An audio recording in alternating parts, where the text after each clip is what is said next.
역대하 36장 11절에서 마지막 23절까지 말씀 한 절씩 교독합니다. 시드기야가 왕이 오를 때에 나이가 21세라 예루살렘에서 11년 동안 다스리며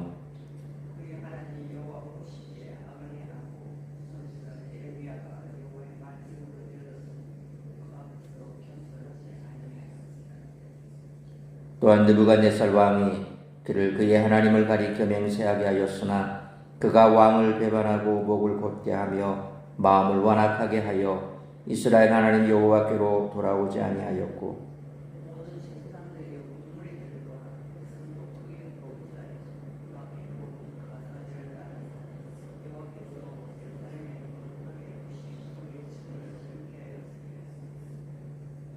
그 조상들의 하나님 여호와께서 그의 백성과 그 거하시는 곳을 아끼사 부지런히 그의 사신들을 그 백성에게 보내어 이루셨으나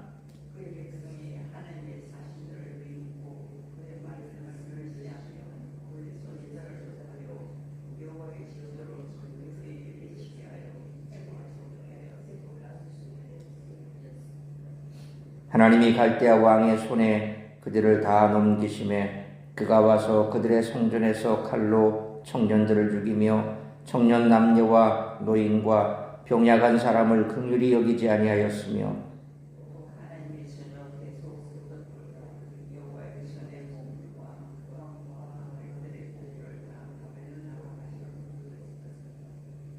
또 하나님의 전을 불사르며 예루살렘 성벽을 헐며 그들의 모든 궁시를 불사르며 그들의 모든 귀한 그릇들을 부수고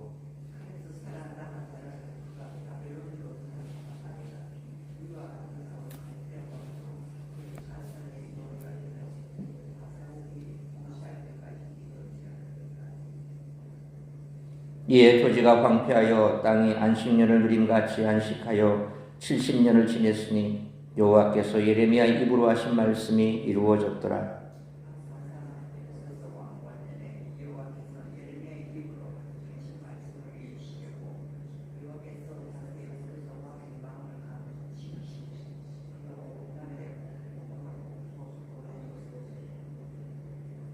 (23절) 같이 읽습니다. 바사왕 고레스가 이같이 말하노니 하늘의 신 여호와께서 세상 만국을 내게 주셨고 나에게 명령하여 유다 예루살렘에 성전을 건축하라 하셨나니 너희 중에 그의 백성된 자는 다 올라갈지어다. 너희 하나님 여호와께서 함께 하시기를 원하노라 하였더라. 아멘. 유다 왕조는 오늘 본문 11절로 21절에 기록된 시드기야로 끝이 나고 22절로 23절 말씀처럼 고레스의 칙령으로 역대기를 끝맺습니다. 시드기야의 통치 본문은 역대기 시각에서 유다 멸망에 대한 신학적인 평가의 기능을 합니다. 이스라엘 역사의 결론에서 열왕기와 역대기의 신학적 차이가 확연해집니다. 열왕기는 여호야긴의 속방으로 끝나는 반면 역대기는 성전 건축을 위해 올라가라는 고레스의 명령으로 끝납니다. 공간적으로 보면 열왕기가 바벨론에서 머물 준비를 한다면 역대기는 바벨론에서 예루살렘으로 출발이라는 기대로 끝납니다. 이제 예루살렘에서의 새로운 역사가 기다리고 있습니다. 하나님이 함께 하시는 곳에서 끝이란 새로운 출발을 위한 준비에 지나지 않습니다. 거짓 선지자들은 미래에 대해서 호황한 것을 얘기하지만 당대의 사람들에게는 그들의 말이 진실처럼 들립니다. 그러나 진정한 선지자는 예레미야처럼 당대에는 인정받지 못한 사람들이 대부분입니다. 하나님을 믿는 백성의 신앙도 세월을 통해 확인되고 확증되며 무엇이 참 진리인가는 하나님이 주신 시간 속에서 판가름됩니다.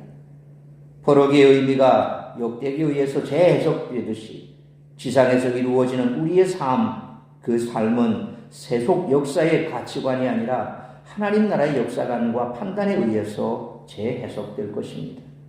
과거와 현재의 긴장을 통해 역사는 진행해가고 하나님 통치의 신비는 그분의 백성을 통해서 실현되어 간다는 것입니다. 이상과 같이 역대기 결론부에는 왕들의 악행과 그로 인한 심판이 반복적으로 등장합니다. 시대적으로 매우 혼란하고 암울한 상황입니다. 그런데 하나님은 유다의 역사를 이렇게 끝내지 않으십니다. 어두운 가운데 희미한 빛을 비춰주십니다. 따라서 이와 같은 오늘 본문의 말씀을 통해서 우리들이 깨달아야 할 것은 첫째로 11절로 16절 말씀처럼 말씀에 대한 순종과 온전한 예배와 섬김으로 하나님 나라를 세워가야 한다는 것입니다. 열왕기에서는 언급조차 되지 않은 예레미야가 역대기에서는 유다 멸망을 전후에 가장 중요한 선지자로 취급됩니다. 요시야의 죽음을 애도했을 뿐만 아니라 유다를 향해 경고했으며 멸망 후에는 포로에서 돌아올 것을 예언했습니다. 유다가 멸망한 이유를 설명하는 단락에서 예레미야는 오늘 본문 12절과 마지막 21절에 등장합니다. 이로써 역대기는 예언자적인 권위를 빌려 역사를 해석합니다. 역대기 저자는 유다의 마지막 왕 시드기야를 거론하며 유다가 멸망한 이유를 정리합니다. 유다는 단순히 군사력이 약하거나 인구가 적어서 재정이 빈약해서 망한 것이 아닙니다. 12절 말씀처럼 하나님의 말씀에 순종하지 않은 유다 왕과 백성들의 우유부단함과 비겁함 때문에 망한 것입니다. 13절 말씀처럼 시드기야는 예레미야가 전하는 하나님의 말씀을 듣지 않고 바벨론을 배반해 그만 예루살렘을 폐허로 만들고 말았습니다. 역대기 저자는 14절 말씀처럼 유다의 마지막 왕 시드기야 시대의 모습을 통해 결국 유다는 그 왕과 제사장 그리고 우두머리들로부터 시작된 죄가 온 백성들에게 퍼졌고 성전을 더럽혔으며 또한 15절로 16절 말씀처럼 하나님이 보내신 사신 곧 선지자들을 비웃고 멸시했기 때문에 망했다는 결론을 내리고 있습니다. 그러므로 하나님 나라는 투국간병을 통해 세워지지 않으며 오직 말씀에 대한 순종과 온전한 예배와 섬김이 그 나라의 존립 근거인 줄 알고 말씀에 대한 순종과 온전한 예배와 섬김으로 하나님 나라와 주님의 몸된 교회를 세워나가는 우리 모두가 되시기를 축원합니다. 두 번째로 17절로 21절 말씀처럼 하나님을 떠나면 비참한 자리에 던져진다는 것입니다. 역대기는 예루살렘이 멸망당할 때 어떤 일이 있었는가를 기록함으로써 후대 사람들에게 하나님을 떠나면 어떤 일을 당하는지 경고하고 있습니다. 예루살렘이 멸망당하는 모습은 매우 참담합니다. 17절로 19절 말씀처럼 바벨론 왕은 성전에서 사람을 죽이고 모든 재물을 탈취하며 성전과 성벽을 파괴합니다.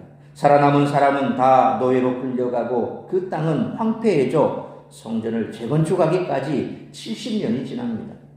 그런데 역대기는 시드기야가 잡혀가고 그달리아가 통치하는 내용을 생략합니다. 역대기에서의 의미 있는 통치의 기간은 시드기야가 잡혀가기까지의 시간으로 한정됩니다. 이러한 구분은 분명히 유다의 멸망이라는 시간으로부터 70년이라는 시간을 한정하려는 의도로 보입니다. 그달리아는 열왕기하 25장 22절 말씀처럼 사반의 손자 아히감의 아들로서 왕이 없는 유다 지역의 총독으로 세워졌습니다. 그달리아에 대한 자세한 기록은 보이지 않지만 전후의 정황으로 미루어 볼 때 시드기야 밑에서 국정을 맡았던 수장으로 추측됩니다. 하지만 열왕기하 25장 24절로 26절 예레미야 41장 1절 말씀처럼 그는 왕족이면서 친애굽파에 속하는 이스마엘에 의해 암살당하고 이를 두려워한 백성들의 일부는 반란 세력을 따라 애굽으로 도망갑니다. 그리고 예레미야 52장 30절에 예레미야의 기록에 의하면 이에 따른 바벨론의 보복이 뒤따랐으며 나머지 백성 가운데 745명을 사로잡아 갔다고 기록하고 있습니다. 그런데 역대기 저자는 이 심판이 하나님이 행하실 일임을 명시합니다. 17절과 21절 말씀처럼 하나님이 바벨론에게 패배하신 것이 아니라 주도적으로 유다를 그들의 손에 넘기셨고 선지자 예레미야를 통해 하신 말씀을 이루신 것입니다.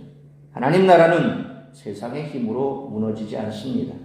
그러나 존립 근거를 잃어 하나님께 버림받으면 그 무엇보다 비참한 나락으로 빠지고 만다는 것입니다. 그러므로 하나님을 떠나는 비참한 자리로 던져진다는 사실을 항상 잊지 않고 말씀과 믿음 안에 거하며 하나님과 동행하는 삶을 살아가는 우리 모두가 되시기를 축원합니다. 세 번째로 22절로 마지막 23절 말씀처럼 하나님은 말씀대로 살아가는 자들을 회복시키신다는 것입니다. 역대기는 예루살렘의 멸망을 슬퍼하면서도 바벨론이 바사에게 망하고 고레스 왕에 의해 예루살렘 재건이 시작되었음을 알림으로 희망을 주고 있습니다. 이는 독자들에게 다시는 조상들이 지었던 죄를 반복하지 말고 하나님을 온전하게 섬기는 나라를 세워보자라고 말하는 격려라고 할 수 있습니다. 22절 말씀처럼 예루살렘과 성전은 파괴되었으나 하나님의 말씀은 모두 성취되었음을 보여줌으로써 말씀대로 살아가기만 한다면 폐역 가운데 다시 하나님 나라를 세울 수 있다는 소망을 주는 것입니다. 이는 현대의 하나님 백성 곧 교회 역시 함께 가질 수 있는 소망입니다. 그러므로 우리의 현실이 어떠하든지 하나님의 말씀은 영원하므로 말씀대로 살아가는 자들은 놀라운 회복의 역사를 경험할 수 있음을 믿고 믿음과 소망 가운데 살아가는 우리 모두가 되시기를 축원합니다. 사랑하는 성도 여러분, 혹시 지금까지 힘들고 어려우셨습니까? 그 상황 가운데서 하나님께 버림받은 것처럼 느껴지기도 했을 것입니다. 그러나 하나님의 백성이라고 하는 그 정체성을 잃지 않고 말씀을 붙들고 온전한 예배의 자리에 나아가면 결국 하나님이 다시 붙들어 주실 것을 믿으시길 바랍니다. 흔들리지 않는 믿음으로 하나님을 바라보고 견디는 자에게는 새로운 소망의 빛이 비춰질 것입니다. 그러므로 지금까지 삶을 돌아보며 앞으로 끝까지 하나님의 말씀을 붙들겠노라 결단하고 믿음과 소망 가운데 하나님과 동행하며 온전한 예배와 섬김으로 하나님 나라와 주님의 몸된 교회를 세워나가는 복된 삶을 살아가는 우리 모두가 되시기를 주님의 이름으로 축원합니다. 기도하겠습니다. 걸어가신 아버지 하나님, 은혜와 사랑을 감사합니다. 오늘도 이 새벽을 깨워 말씀으로 예배로 하루를 시작하게 하시니 감사합니다. 오늘 주신 말씀 우리가 가슴에 새기며 이 땅 가운데 소망 없는 삶을 살아가는 자라 할지라도 하나님을 붙들고 말씀을 붙들고 예배와 섬김의 삶을 살아가는 자에게는 결코 소망이 사라지지 않습니다. 하나님이 소망이십니다. 그 어떤 세력도 하나님을 능히 이길 자가 없고 그 어떤 세력도 그 하나님께서 주시는 소망을 꺾을 자가 없다는 사실을 다시 한번 기억해야 할 것입니다. 지금 당장 내 삶이 힘들고 어렵더라도 우리가 말씀 붙들고 하나님을 의지하고 말씀을 순종하며 살아가기만 한다면 반드시 하나님께서 회복시켜 주실 줄 믿습니다. 터널은 끝이 있습니다. 동굴처럼 막힌 곳이 아니라 끝이 있습니다. 그 터널 끝에는 하나님께서 우리에게 새로운 빛으로 나타나게 될 줄 믿습니다. 오늘 이 한날도 혹여 지금까지 내 삶 속에 있었던 여러 가지 많은 힘들고 어려운 일들로 지치고 또한 넘어져 있다 할지라도 다시 일어나기로 결단하고 말씀 붙들고 일어나면 우리 하나님께서 붙들어 주실 줄 믿는 믿음으로 살아가 승리하는 우리 모든 성도들의 삶이 되게 하여 주옵소서.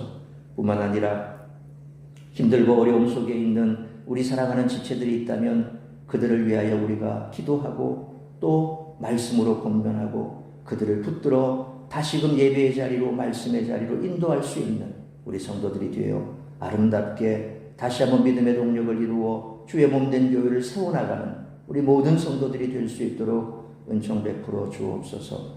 오늘 이 한날도 나를 통하여 이루고자 하는 하나님의 뜻을 이루어가는 복된 한날의 삶이 될 수 있기를 간절히 빌고 소원하오며 이 모든 말씀 우리 주 예수 그리스도의 이름으로 기도하옵나이다.